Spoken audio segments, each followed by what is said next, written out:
함께 보실 말씀은 고린도후서 13장 1절에서 13절까지의 말씀입니다. 고린도후서 13장 1절에서 13절까지 말씀입니다.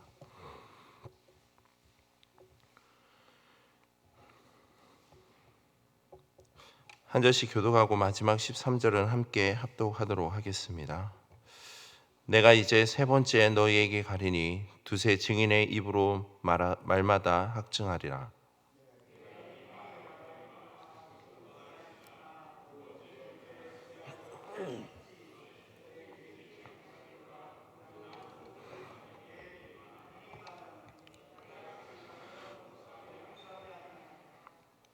이는 그리스도께서 내 안에서 말씀하시는 증거를 너희가 구함이니 그는 너희에게 대하여 약하지 않고 도리어 너희 안에서 강하시니라.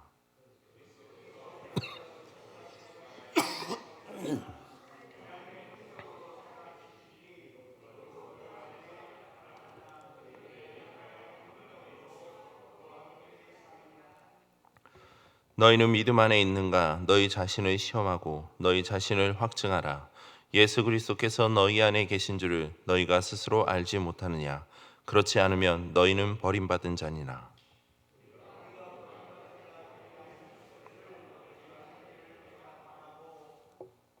우리가 하나님께서 너희로 악을 조금도 행하지 않게 하시기를 구하노니 이는 우리가 옳은 자임을 나타내고자 함이 아니라 오직 우리는 버림받은 자 같을지라도 너희는 선을 행하게 하고자 함이라.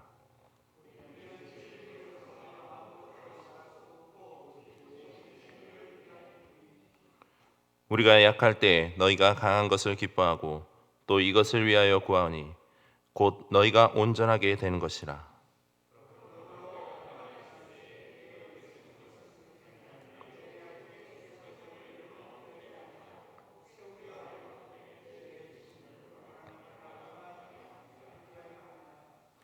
마지막으로 말하노니 형제들아 기뻐하라. 온전하게 되며 위로를 받으며 마음을 같이하며 평안할지어다. 또 사랑과 평강의 하나님이 너희와 함께 계시리라. 거룩하게 입맞춤으로 서로 문안하라. 함께 읽겠습니다. 주 예수 그리스도의 은혜와 하나님의 사랑과 성령의 교통하심이 너희 무리와 함께 있을지어다. 아멘. 잠시 기도하겠습니다. 하나님 감사합니다. 오늘 하루도 주님 앞에 나아감에 있어서 말씀과 기도로 먼저 나아갑니다. 하나님 우리의 예배의 삶을 주님께서 기뻐 받아주시고 무엇보다도 우리의 삶 속에서 늘 우리와 동행하셔서 우리가 온전한 성도로서의 삶을 살아가는 데 부족함이 없도록 늘 우리에게 믿음과 힘과 지혜를 더하여 주시옵소서. 그래서 하나님 우리 한 사람 한 사람을 통해서 하나님의 나라가 더욱더 견고하게 세워지고 또 하나님의 의가 온전히 우리의 삶 가운데 증거되므로 하나님의 뜻이 이 땅 가운데 널리 전해질 수 있도록 하나님 우리를 사용하여 주시고 우리와 함께하여 주시옵소서. 감사드리며 예수님의 이름으로 기도드립니다. 아멘. 지금까지 바울은 고린도 교회 성도들로 하여금 자신의 그 사역과 또한 연보를 하는 데 있어서 올바른 자세가 무엇인지, 또한 무엇보다도 자신의 그 사도직 그것에 대한 진실성과 정당성을 밝힘으로 인해서 자신의 그 사도권이 예수 그리스도도 부여받은 거짓됨이 없는 진정한 사도직임을 변론하고 있습니다. 이제 바울은 본장을 끝으로 고린도 교회 성도들에게 마지막 권면과 인사를 전하고 있습니다. 먼저 바울은 1절에서 내가 이제 세 번째 너희에게 가리니 두세 증인의 입으로 말마다 확증하리라 이야기함으로 인해서 고린도 교회를 세 번째로 방문할 것을 밝히고 있습니다. 특히 바울은 오늘 본문 앞절에 보시면 두세 증인의 증거가 없이는 죄인으로 규정할 수 없는 그 구약의 가르침과 또한 성도의 그 제약됨 속에서 한두 사람을 데려감으로 인해서 회개케 하도록 하는 그 교회 권징의 규례를 이야기함으로 인해서 여전히 죄악을 교회 안에서 용납함으로써 교회의 그 거룩성을 훼손하고 있는 고린도 교회에 대해서 엄한 경고의 메시지를 전하고 있다는 겁니다. 또한 바울은 2절에서 이렇게 얘기합니다. 내가 이미 말하였거니와 지금 떠나 있으나 두 번째 대면하였을 때와 같이 전에 죄 짓는 자들과 그 남은 모든 사람에게 미리 말하노니 내가 다시 가면 용서하지 아니하리라. 바울이 세 번째로 방문하였을 때, 그때에도 그들이 여전히 회개치 아니하고 선이 아닌 악을 행한다면 바울은 주께서 주신 그 능력, 즉 그 권세를 행하여 그들을 엄중히 다스릴 것을 경고하고 있다는 겁니다. 바울의 이와 같은 경고와 훈계의 메시지는요, 교회가 회개치 않는 죄인을 출교시킬 수 있는 그 권세를 가지고 있다는 것을 전제로 하고 있습니다. 때문에 고린도 교회는 그 교회의 권세를 온전히 행함으로 인해서 교회의 거룩성을 지켜야 할 마땅한 의무가 있다는 겁니다. 그러나 만일 교회가 그러한 올바른 권세를 행하지 아니한다면 바울은 이제 그가 직접 가서 그 권세, 주님께서 주신 그 능력을 행할 것을 말하고 있다는 겁니다. 결국 이와 같은 바울의 경고는 고린도 교회를 나누게 하거나 무너뜨리려 하는 것이 아닙니다. 5절 말씀에 나타나 있듯이 너희는 믿음 안에 있는가? 너희 자신을 시험하고 너희 자신을 확증하라고 이야기하고 있습니다. 이처럼 바울은 오히려 고린도 교회가 악으로부터 떠남으로 인해서 그리스도께서 그들 안에 계신다는 그 사실을 확신시키기 위함에 있다는 겁니다. 그래서 바울은 6절과 7절 말씀에 이렇게 얘기합니다. 우리가 버림받은다 되지 아니하는 것을 너희가 알기를 내가 바라고 우리가 하나님께서 너희로 악을 조금도 행하지 않게 하기를 구하노니 이는 우리가 옳은 자임을 나타내고자 함이 아니라 오직 우리는 버림받은 자가 될지라도 너희는 선을 행하게 하고자 함이라.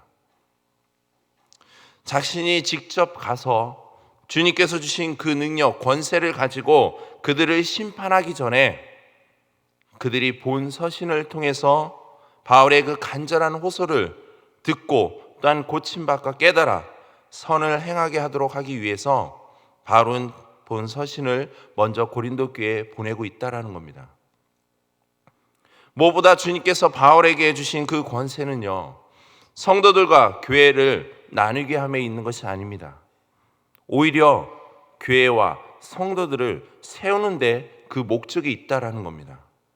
그래서 바울은 자신이 고린도 교회를 방문하였을 때 그들을 엄하게 다스리지 않기를 바라는 그 마음으로 고린도 교회가 선을 행하여 자신들이 그리스도 안에 있다는 그 믿음에 대한 확신을 통해 자신이 참된 신앙인 그리스도임을 그 사실을 삶의 열매들로 증거할 것을 권면하고 있다는 겁니다. 이러한 고린도 교회와 성도들을 향한 바울의 마음은요, 9절에 잘 나타나 있습니다. 우리가 약할 때 너희가 강한 것을 기뻐하고 또 이것을 위하여 구하오니 곧 너희가 온전하게 되는 것이라. 이는 우리가 약할 때, 즉 사도의 그 권세를 행하지 않게 될 때, 또한 너희의 그 강한 것을 기뻐하고, 즉 그들이 선을 행함으로써 사도의 그 권징으로부터 패배할 수 없을 만큼 강하게 될 때를 이야기합니다. 그래서 비로소 기뻐하게 될 것을 의심하지 않는다는 말씀입니다. 한마디로 바울은 고린도 교회를 벌하기 위해, 징계하기 위해서 그 사도의 권세, 주님께서 주신 그 능력을 사용하는 상황이 발생하지 않을 때 비로소 사도로서 진정한 기쁨을 누릴 수 있다라는 겁니다. 바로 이것이 바울이 고린도 교회 성도들을 그만큼 사랑으로 아끼고 있음을 보여주는 증거라는 겁니다. 이처럼 바울은요, 두 번의 대면을 통해서 고린도 교회 성도들을 향해 경고와 권면에도 불구하고 회개치 않고 계속해서 죄악과 불의를 행하는 자가 있다면 자신이 고린도를 방문하였을 때 주님께서 주신 능력, 권세를 행하여 그 용서치 않을 것임을 강력하게 경고하고 있다는 겁니다. 그러면서 계속해서 너희가 믿음에 있는가, 너희 자신을 시험하고 너희 자신을 확증하라고 촉구함과 더불어서 온전히 진리 위에 굳게 서서 선을 행할 것을 바울은 지금 권면하고 있습니다. 이에 대해 바울은 10절에 이렇게 얘기합니다. 그러므로 내가 떠나 있을 때 이렇게 쓰는 것은 대면할 때 주께서 너희를 넘어뜨리려 하지 않고 세우려 하여 내게 주신 그 권한을 따라 엄하지 않게 하려 함이라. 한마디로 말해 바울은 자신에게 부여된 그 권세를 통해서 고린도 교회 성도들을 바른 진리 위에 세워 신앙인으로서의 온전한 열매를 맺혀가기를 권면하고 있다는 겁니다. 성도 여러분, 교회와 성도가 온전히 세워지고 그 교회의 온전함이 이루어질 수 있는 것은요, 바로 주님의 말씀과 그 복음의 토대 속에서 가능할 수 있는 겁니다. 바울의 이러한 말씀의 선포 또한 주님께서 주신 그 권한, 능력, 권세를 따라 이루어진 것입니다. 즉 성도는 자기 욕심을 따라서 모든 것을 하는 자가 아니라 오직 진리에 따라 행하는 자라는 겁니다. 그럴 때 성도인 우리는 바로 자녀됨의 그 권세를 통해서 선한 열매들을 맺혀가며 살아갈 수 있다는 겁니다.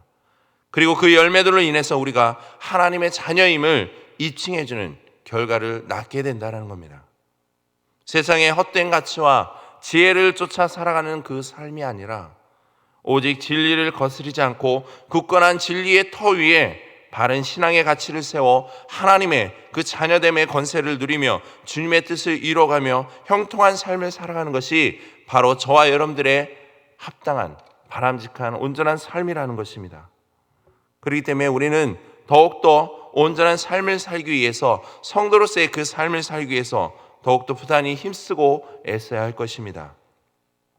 마지막으로 바울은 고린도 교회 성도들에게 결단을 촉구하는 인사말을 전하고 있습니다. 11절 말씀입니다. 마지막으로 말하노니 형제들아 기뻐하라. 온전하게 되며 위로를 받으며 마음을 같이하며 평안할지어다. 또 사랑과 평강의 하나님이 너희와 함께 계시리라. 거룩하게 입맞춤으로 서로 문안하라. 이는 고린도 교회가 온전케 되기 위해 바울의 권면을 듣기 바라는 바로 당부의 말이라 할 수 있습니다. 즉 고린도 교회 성도들은 그동안 바울의 사도됨에 대해 충분히 설명을 들었으며 또한 거짓 교사들에 대한 그릇됨이 무엇인지도 바울을 통해 알게 되었습니다. 따라서 고린도 교회는 그들의 공동체가 거룩한 교회의 공동체로 나아갈 것인지 아니면 여전히 바울의 그 사도권을 의심하는 자들을 용납할 것인지에 대해서 결단을 내려야 하는 것입니다.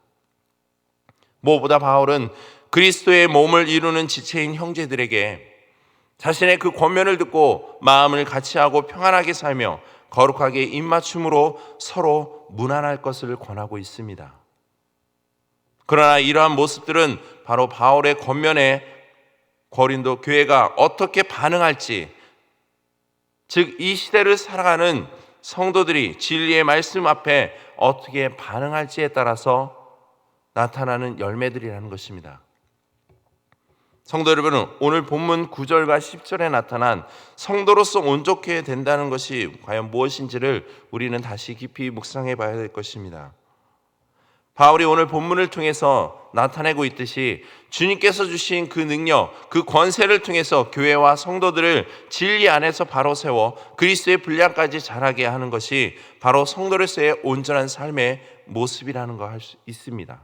즉 성도의 최종 목표는요, 진리 안에서 바로 그리스도의 분량까지 온전히 자라나는 것입니다. 옛사람의 제약된 삶의 모습이 아니라 바로 오직 진리 안에서 선을 행하는 온전한 삶의 모습이라는 겁니다. 그리고 그에 따라 맺혀지는 열매들을 통해서 우리가 세상 가운데 구별된 성도라는 그 진실됨을 입증해주는 증거를 나타내 보이는 것이 바로 우리의 삶의 실천적인 삶의 모습이라는 겁니다. 바울은 고린도 교회를 향해서 많은 권면의 말을 전하고 또한 그에 따른 목회적인 관점에서 많은 실천적인 모습들을 그들에게 당부하고 있습니다. 어떻게 보면 고린도 교회에 나타나 있는 문제의 핵심은 그들의 지식에 근거한 자랑됨, 또한 그들의 어떤 영적인 자부심의 드러냄으로 인해서 성도로서의 또한 온전한 하나님의 자녀로서의 모범된 모습을 보이지 않는 그런 행실들의 모습이라 할 수 있습니다. 이에 대해 바울은 고린도전서 8장 1절에도 이렇게 얘기합니다. 지식은 교만케 하지만 사랑은 덕을 세운다고. 바울은 지금 고린도 교회 성도들을 향해, 교회를 향해서 말하는 것이 다른 것이 아닙니다. 바로 온전케 됨, 성도로서 그들의 지식과 은사와 능력들, 영성을 드러내고 자랑하고 뽐내는 것이 아니라 바로 하나님께서 그들에게 부여하신 성도로서의 온전한 그 모습들을 통해 삶 속에서 온전한 열매를 맺혀가는 것, 사랑의 덕을 세워나가는 것, 교회와 성도들을 세워나가는 것, 바로 그것이 우리가 해야 될 삶의 모습이라는 겁니다. 오늘 본문 속에 나타나 있는 성도로서의 우리의 온전한 삶의 모습이 무엇인지를 오늘 하루도 삶 속에서 다시 한번 묵상해 보시길 바랍니다. 내가 믿는 그 복음의 실천을 통해서 나의 삶의 열매가 어떻게 맺혀질지를 다시 한번 기억하시고, 또한 우리의 모습 하나하나를 통해서 하나님의 의가, 오직 하나님의 의만이, 복음만이 전파될 수 있도록, 전해질 수 있도록 온전한 삶을 살아가길 소망합니다. 그래서 그 삶 속에서 하나님이 우리에게 주시는 많은 은혜와 축복들, 평강을 누리며 살아가는 저와 여러분들에게를 주님의 이름으로 축복드립니다. 이 시간 기도하실 때 우리가 하나님의 자녀됨의 권세를 통해서 그릇된 모습으로 살아가는 것이 아니라 단순히 지식에 근거한 삶의 모습이 아닌 오직 사랑을 통한 실천적인 삶의 모습을 살아가길 소망하며, 또한 그 삶을 통해서 선한 열매들을 맺혀가며 살아가는 하루가 될 수 있게 해달라고, 그래서 나를 통해서 그 안에 주님의 선한 뜻만이 드러나게 해달라고 함께 기도하시고, 계속해서 원로 목사님의 폐기능 회복을 위해서 연약해져 있는 그 폐기능들이 하나님의 은혜로 말미암아 건강하게 회복되어 평안한 호흡과 마음의 안정이 있도록 함께 기도해 주시고요. 또한 함께 하시는 사모님께도 동일한 은혜를 부어주셔서 마음의 평안함이 가득할 수 있도록 건강과 안위를 위해 기도해 주시기 바랍니다. 또한 담임 목사님 앞으로의 목회 사역과 건강을 위해서 함께 하시는 사모님의 건강과 또한 안위를 위해서도 함께 기도해 주시기 바랍니다. 그리고 영육간에 아파하고 힘들어하는 환우분들과 성도님들의 그 삶의 터전을 주님께서 지켜주셔서 늘 은혜 가운데 평안한 삶을 이어갈 수 있도록 함께 기도해 주시기 바랍니다. 그리고 마지막으로 이 나라 민족의 삶의 터전 가운데 하나님의 긍휼하심과 그 은혜의 손길이 늘 함께 할 수 있도록, 그리고 앞에 보이는 기도의 제목과 여러분들이 가지고 나온 기도의 제목을 놓고